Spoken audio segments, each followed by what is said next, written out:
Hi everyone. Hello, hello. Welcome to Beyond Small Talk every Thursday at the 4 o'clock Eastern Standard Time, right here on IG Live with me, your host, co-host, Jackie Janik. I am a women's empowerment coach, helping women uncover their purpose and define their own path in the world. And today you are watching Beyond Small Talk. Real women, real conversations, elevating womankind, one talk at a time. And I'm so excited and honored to have a beautiful and very talented co-host today. Her name is Ivy Tobin, and her handle is at My Life as a Doormat.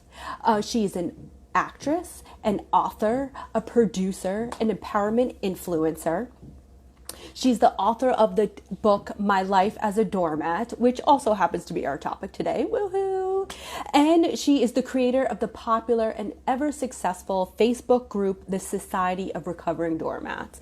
Let's get Ivy on. Now, no shame, no foul, no harm. Have you ever been a recovering doormat?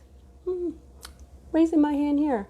I have, and it's just she's going to come give us some tips and tools on my life as a doormat. I just requested you. We're waiting for her. Ivy Tobin, so excited and honored to have the talented Ivy Tobin on. Give it 1 second. It's a little delay waiting. Just tap the request, Ivy, and accept, and then you could be right on with us Beyond Small Talk live. IG every Thursday at the 4 o'clock hour. We'll give her 1 more second. Hey Ivy, I see you waved. We just requested you to join.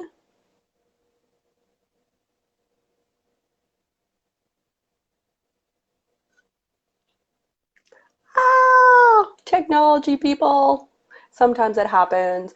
Waiting for Ivy to come on. Again, she's an actor, an author, a producer, and she is the creator of the ever super popular Facebook page, My Life as a Doormat. Let's see. Oh, I don't know what happened, Ivy. Oh, let's see. Okay. Let's see. Go live. We're trying 1 more time. I think we got it.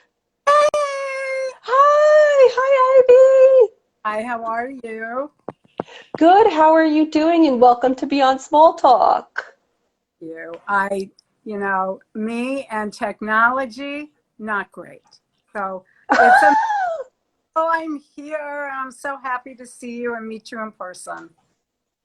Me too. Thank you. And for everyone knows, that's okay. I mean, this is her first IG Live. Thank you so much for doing it on Beyond Small Talk. I love newbies to IG Live. It's a lot of fun. And obviously, I told everyone you're an actress, a producer. You are no like newbie to being on camera. So this is great. Technically challenged. I'm just technically challenged. That's okay. My husband, my patient husband, it's like when I pressed the button and I saw you and then I did something and then I turned off my phone. So, Oh, sorry, but I'm glad I'm here now, and here we are. great. Thank you. Let's get started. So I said you were the author of the book, My Life as a Doormat, and which is also the title and the topic of today's discussion. So can you give us a bit of a history? How did you birth that? How did that come about? Well, nothing goes in a straight line. I had spent about 10 years writing a book, and the first title of it was Who Cares? Then I changed it to Out There, then to What is the Chances? And the change of title came with every rejection, because I would write it and then I would send it to publishers and, trying to get an agent, a literary agent and everything. And then I finally was like so fed up that I was just going to give up and quit. And I was at my therapist's office and I was telling him, I just can't do this anymore. I think I'm just going to stop writing. And he's like, well, don't stop writing, but just do something else. and he suggested I do a Facebook page. So I'm like, okay, well, what am I going to talk about? You know, I really am not an expert at anything except like getting rejections and being kind of too nice for my own good and being kind of doormatted. So I said, well, I'm a good doormat. And he's like, well, why don't you just go ahead and write something about that? So I said, okay. And I'm thinking like, well, what am I going to write about? And, you know, then finally I said, well, I'm going to write about what it feels like to be a people pleaser and a doormat. So I started a Facebook page called the Society for Recovering Doormats. And I put away my book. And, you know, I didn't have any expectations. I didn't even know how to do Facebook. I just, you know, learned and probably deleted my best stuff. And, but within 3 or 4 months, I'd gotten the hang of it and people started following. And then it kind of grew organically. And I just went in the avenue that people were interested in, talking about, you know, their feelings and how they felt marginalized, how they felt like they couldn't stand up and say no, and they always felt like less than, intimidated by people that are doing better than them. And that was pretty, and a lot of us were baby boomers, and that is the 50 plus group. And by the end of the second year, it had really taken off a life of its own. And then my therapist, I stopped seeing him then because then I didn't really need that much therapy. So I started with self-help books instead. But so I was talking to him and he said, so like, you know, what are you doing with your book? And I'm like, oh my God, yeah, my book. So I went back and I went through the book and I realized that the main character in the book was like a doormat, even though I hadn't even intended it to be like that. So I said, well, you know, I'll make her more of a doormat, give her bigger problems and issues, and integrate that with the people that I'm involved with every day on a daily basis. So that's how my life as a doormat was born and how it exists today and how it is currently being translated from book to film because I'm doing an independent TV series that's currently on the film festival circuit. And Congrats. Yeah, all, that's awesome. well, it's like best laid plans. You know, I had all these Yeah. plans, this and this and this, and none of them worked out.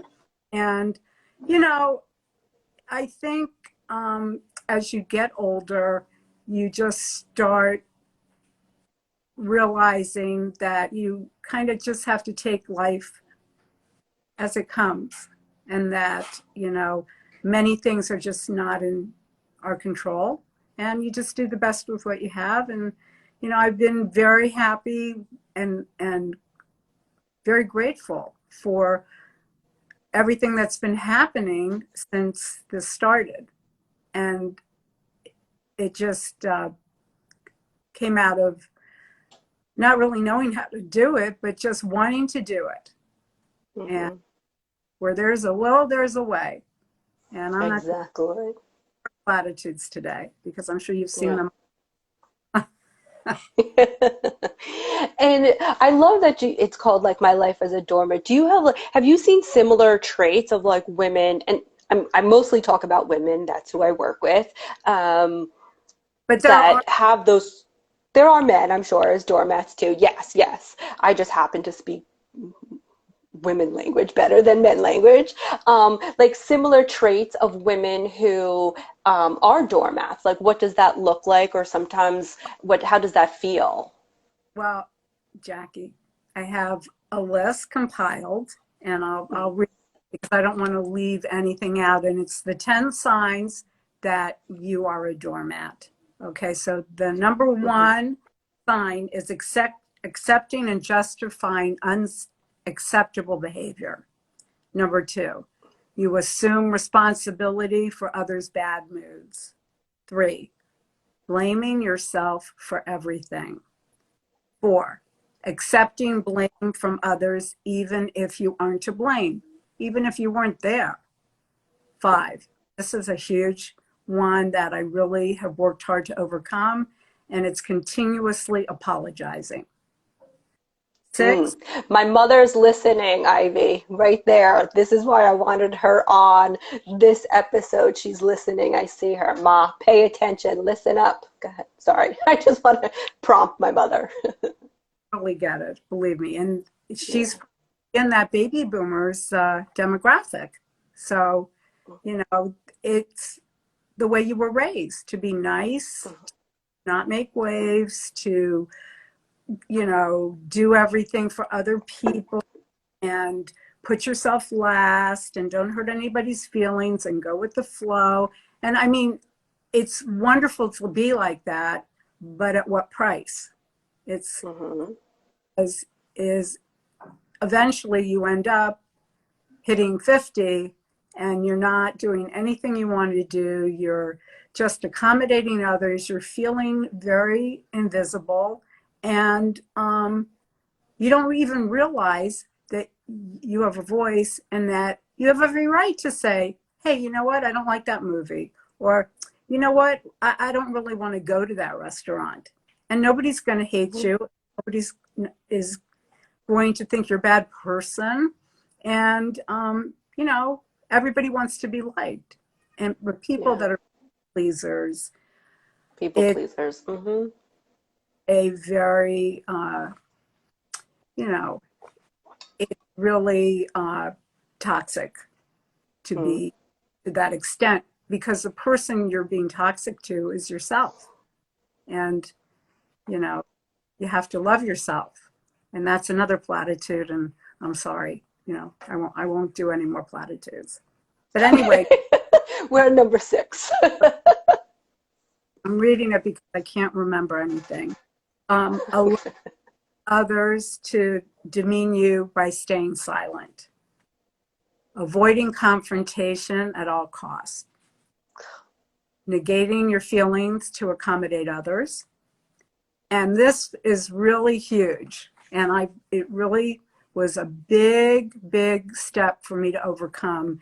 It's not being happy unless everyone in the room is happy. So that would mean if, somebody could be with 20 people and somebody was upset or in a bad mood, it would infringe on my right and to be happy.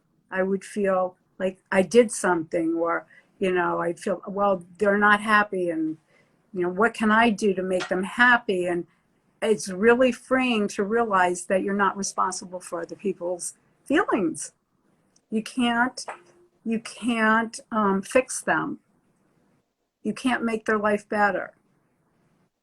And Yeah, that's an inside job. people pleasers spent a lifetime of trying to just everything fine for everybody.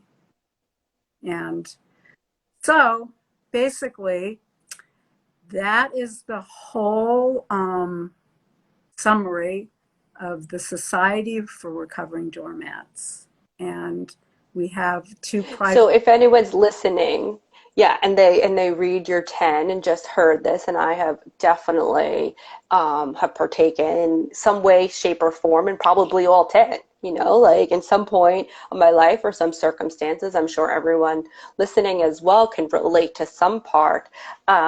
Then what's next? Like, so we identified, okay, so we're people pleasers. We tend to be doormats. What can we do about that? We could join the Facebook group and I'm sure get, like, free. Everything I do is because I love doing it. Honestly, it's like I picked a career where I'm guaranteed to make little to no money. acting, writing. I'm not complaining. I'm just saying it's really just my heart path Yeah. to be doing all of what I'm doing. Um, so the next step, I would say, is once you realize that you are people pleasing,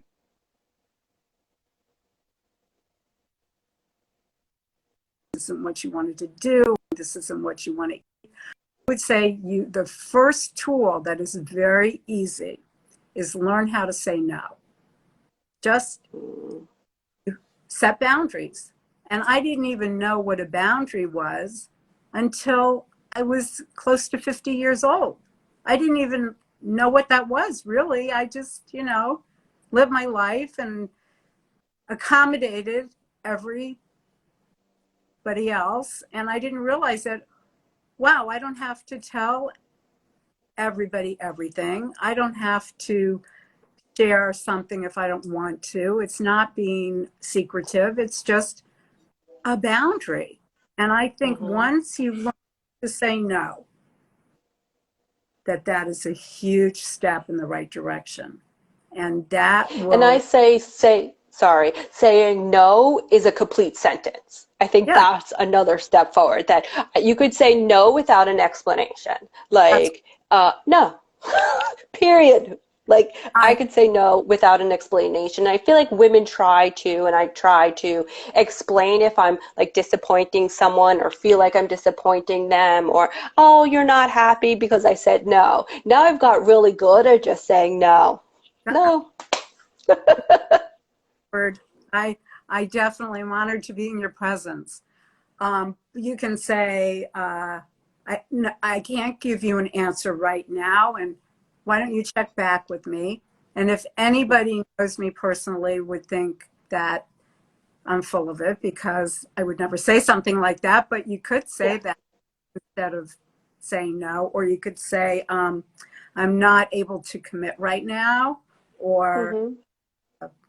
I understand that you need my help, but I'm just not able to say yes to that.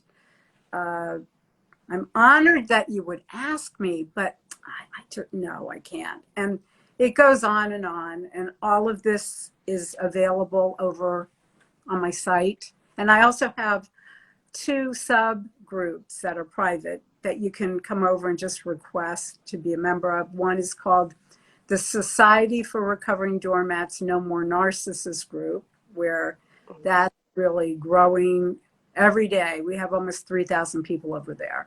And then another group called Mat Chat, where I wrote a workbook which has everything that I'm talking about in it, a very simplified uh, dummy's guide to how to be a recovering doormat.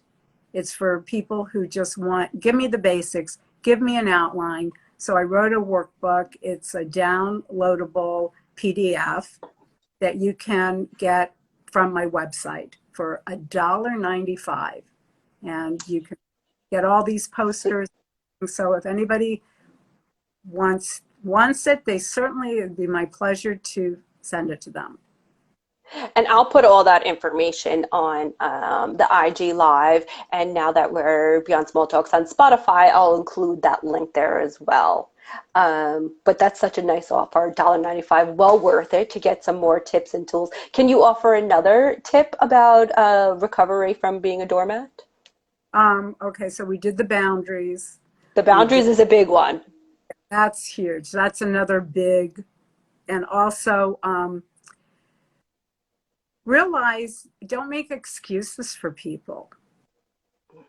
People will show you who they are, so you really need to believe them the first time. Oh And my that, God, that one is so big that you just said that. My cousin used to tell me that all the time. My cousin, Janine, she's up watching. She passed 2 years ago, but she used to always say that to me. And I hope my mother is still on and listening, because she is notorious. Is she going to give me, she doesn't know how to, like, I don't know, thumbs up or whatever. But Ma, listen to what Ivy's saying right now. Okay. Thank you. so that is really, as a people pleaser, you make excuses. Oh, they don't feel good. headache.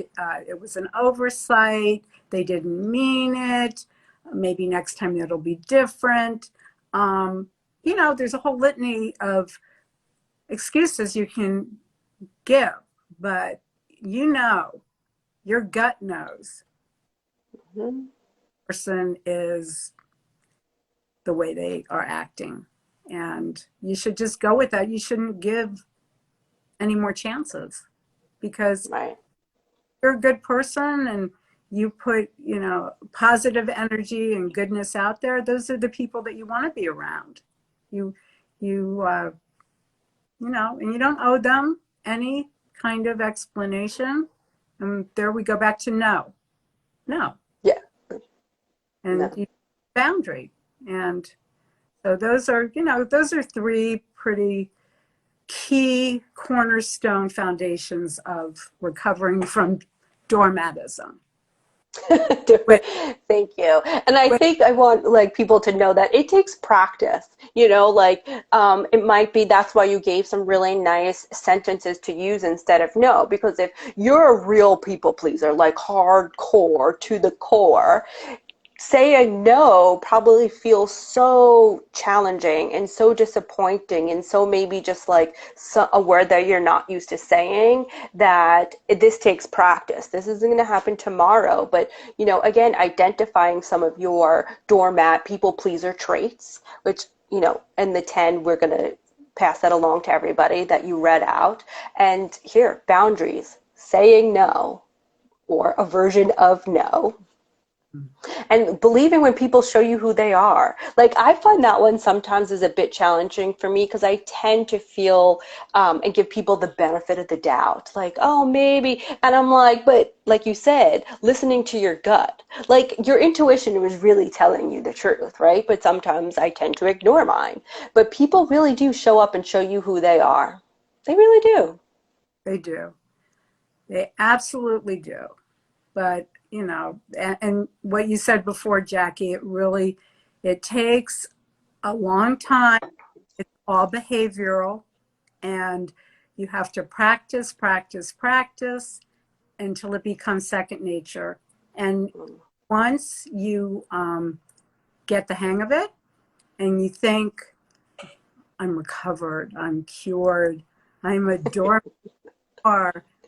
you have to be really careful because at any moment you can slip backwards. And Mm-hmm. it's like being a recovering alcoholic, a recovering drug addict. You're never free of this. You are in recovery until until the end. That's just, that's your vice.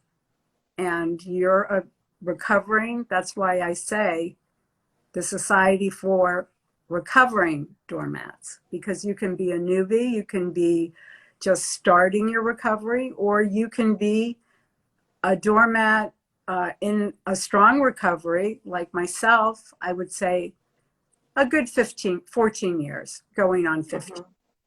I know the minute that I had realized, wait, no more, that something had to change.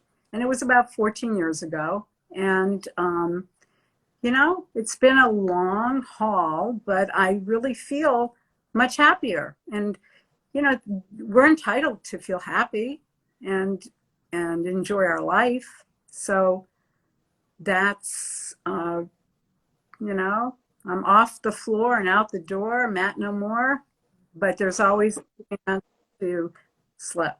So you just have to be aware of it. And Yeah, I think awareness and acceptance is key. Like how you were saying that this is a process, it's a lifelong process. And right, it's a recovery process. It's not like you'll totally get rid of it. It'll always some way, some form be a part of you. But that's okay. Like accepting, okay, this is my vice. Just being aware of it is like, I think, an awareness and acceptance. And I think sometimes acceptance might be hard to see yourself as this certain way without judgment. Like I have vices too. Like we all have some sort of vice and just be like, okay, accept it. That's just who you are. And it's okay. It's okay. I think you said it perfectly, because I don't look at being a doormat as a bad thing. I really don't. I look at it a nice person, a caring person, a good individual, an authentic person, someone who is going to, keep their word. And that's a wonderful thing. So I really do not look at being a doormat or a recovering doormat as a bad thing. It just is what it is. And I'd rather be a doormat or a recovering doormat than a narcissist or a person with agendas, or somebody Hmm.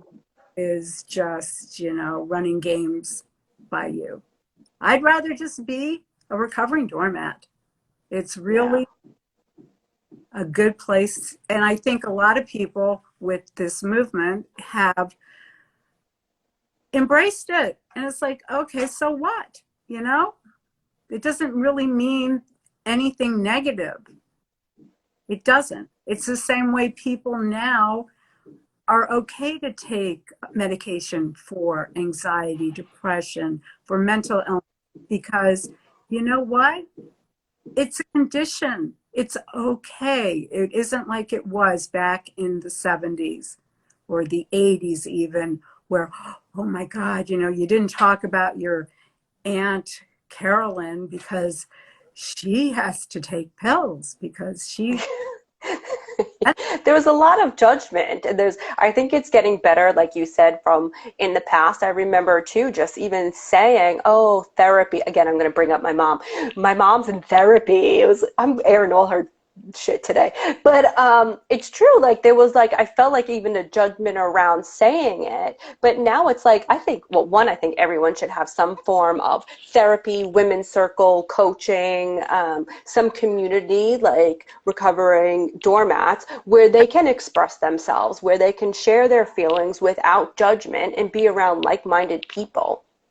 I think Absolutely. that's really one, like, such a pillar and a foundation of creating joy in your life, is having this sort of outlet. Yep. That's one of the benefits of technology. You know, Yeah, for sure. For sure. connect with people instantly, and they just need to make it a little easier for the technically challenged people.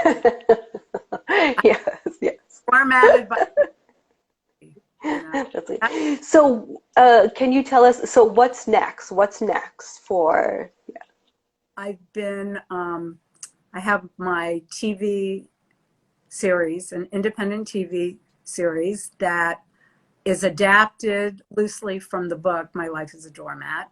And we filmed the pilot last May in New York. And then we had our premiere screening in December in Manhattan.